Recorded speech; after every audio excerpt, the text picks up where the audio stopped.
통찰은, 깨달음이라고 하는 것은 어떤 특정한 책이나 법문의 내용으로 인해서 오지 않습니다.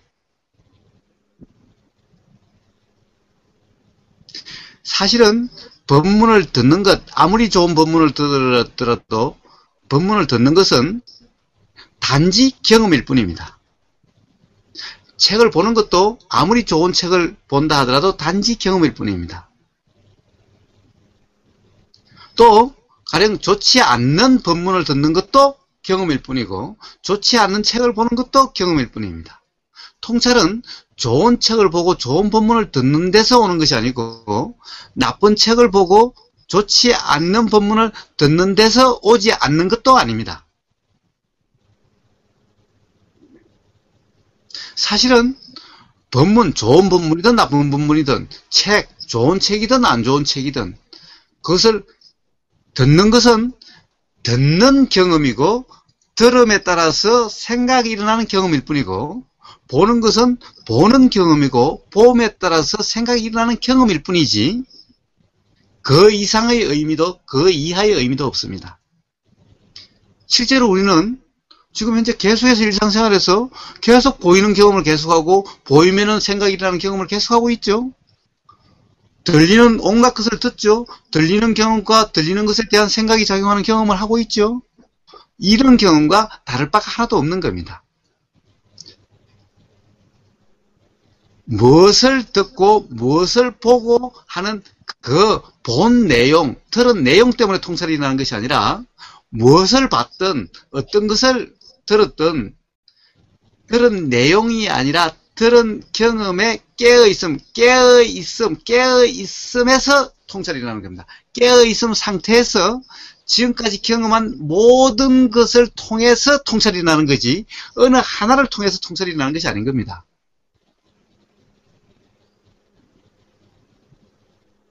예, 지금 뭐 문제가 있습니까, 다로님?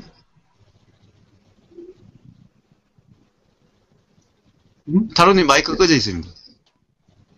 네, 마이크 꺼져 있어요. 다루고서 마이크 켜세요.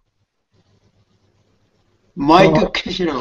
예, 문제 없습니다. 문제 없습니다. 예, 아니, 신호를 하시는 것 같아가지고. 아닙니다. 그렇습니다.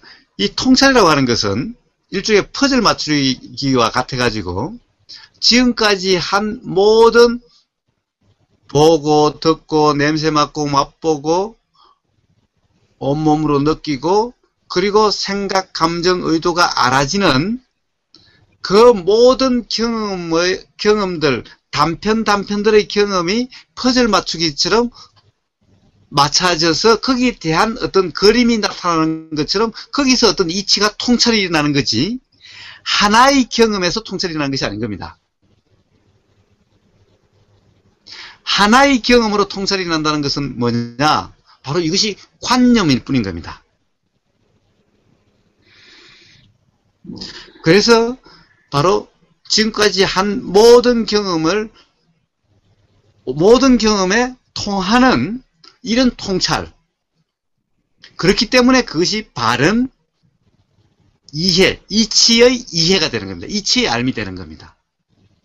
하나의 좋은 법문을 들었다고 해서 그로 인해 가지고 일어나는 것이 아닌 겁니다. 그래서 어떤 내용이 중요한 것이 아니라 깨어 있음이 중요한 겁니다. 그리고 어떤 하나의 경험이 중요한 것이 아니라 지금까지 한 모든 경험, 좋은 경험이든 나쁜 경험이든 좋았던 경험만 가지고 일어난 것도 아니요 나빴던 경험만 가지고도 일어난 것이 아니라 좋은 경험, 나쁜 경험, 온갖 경험, 즉 삶에서 부닥치는 괴로웠던 경험, 행복했던 경험,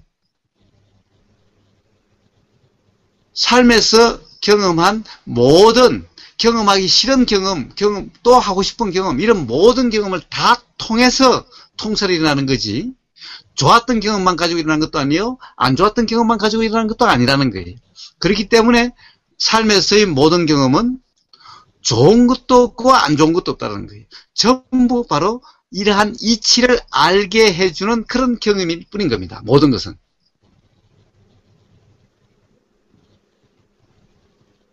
그래서 뭘 하시든 일을 하시든 삶에서의 모든 경험, 듣는 경험, 법문을 듣는 경험이든 수행을 하는 경험이든 하고 보고 듣고 하는 모든 경험에 중요한 것은 깨어있음이 중요한 거지 그 경험의 내용이 중요한 것이 아닌 겁니다.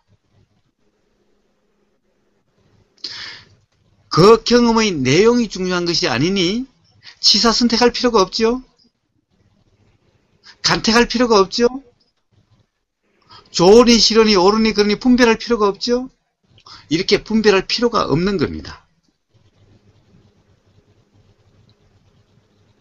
오직 깨어있음 뿐이면 되는 겁니다.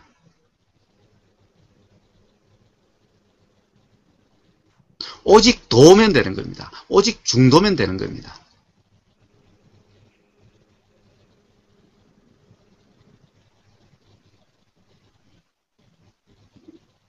오직 바로 중도의 삶, 깨어있는 삶이면 되는 겁니다. 깨어있는 삶이 깨달음의 길이요, 깨어있는 삶이 바로 괴로움부터 벗어나는 길인 겁니다.